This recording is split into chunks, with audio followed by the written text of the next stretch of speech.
During the Dwapara Yuga, the coastal city of Dwarka stood at the peak of its prosperity. As the seat of Lord Krishna's power, it was a wealthy, heavily fortified kingdom looking out over the sea. Within this city lived a nobleman named Satrajit, a man whose devotion to the sun god Surya earned him a massive reward. Surya gifted him the Syamantaka gem, a radiant jewel that produced roughly 170 pounds of pure gold every single day.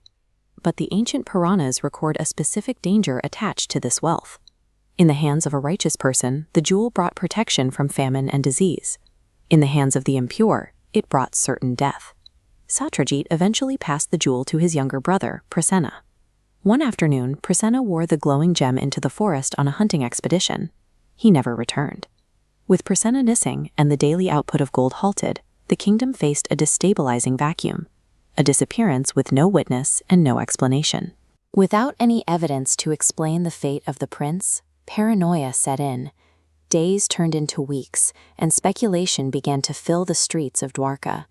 Soon, those whispers crystallized into a direct accusation against the throne. Citizens began to whisper that Lord Krishna himself had arranged Prasena's murder to seize the jewel for the royal treasury. Confronted with this stain on his character, Krishna bypassed his divine status and royal authority. He gathered a search party and walked into the forest to trace the missing man's path step by step. The Supreme Lord of the universe submitted himself to human observation, choosing to dismantle the rumor by locating the physical remains of the prince. Moving through the dense woods, Krishna found Prasena's body. The surrounding tracks and the nature of the wounds provided the first answer. Prasena had been killed by a lion.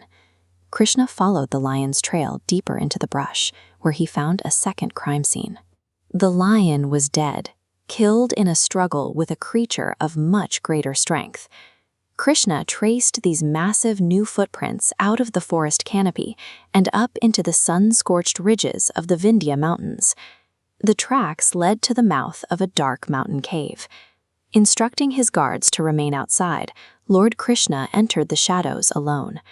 Following the trail of a missing jewel had led Krishna to a threshold between human history and a primordial, untamed age. Deep inside the cavern, the mystery was solved. The Syamantaka gem lay on the floor, being used as a plaything by a bear cub. As Krishna approached, the child's nanny cried out. Instantly, the ancient bear king Jambavan emerged from the shadows and violently ambushed the intruder. The texts describe a relentless test of physical endurance. Two powerful beings locked in a weaponless hand-to-hand struggle that lasted for 3 weeks without a single break. Outside the cave, the Yadava guards waited for days in silence. They eventually assumed Krishna was dead and returned to Dwarka, where the royal household began observing funeral rites. While an entire kingdom mourned its king, that king was occupied with a brutal fight for survival in total darkness. On the 21st day, the nature of the fight changed. Jambavan, a warrior who had lived through multiple cosmic ages, felt an exhaustion that reached past the limits of his physical body. He realized his opponent was not weakening. Every blow was received with a steady grace that triggered a memory from millions of years in his past. Jambavan stopped fighting and fell to his knees. He looked past the person in his cave and recognized the eternal Lord Rama, the same divine presence he had served in a different form, in a different age. Krishna helped the warrior rise, revealing that he absorbed 3 weeks of combat to fulfill a specific promise made ages ago, that Jambavan would one day get to fight his lord with everything he had. The violent clash was the ultimate, intimate gift from a god to his most patient devotee. Krishna walked back into a grieving Dwarka. He returned with the jewel and a new wife, Jambavan's daughter, Jambavati. Krishna recounted the journey from the forest to the mountain cave in detail. He publicly returned the gem to Satrajit, proving his innocence through his findings rather than through force.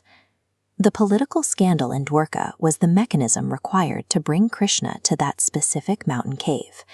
The missing jewel gave Krishna a reason to track the predator, and the false accusation gave him a reason to enter the cave. The divine will orchestrate a kingdom's crisis just to keep a million-year-old promise to a faithful friend.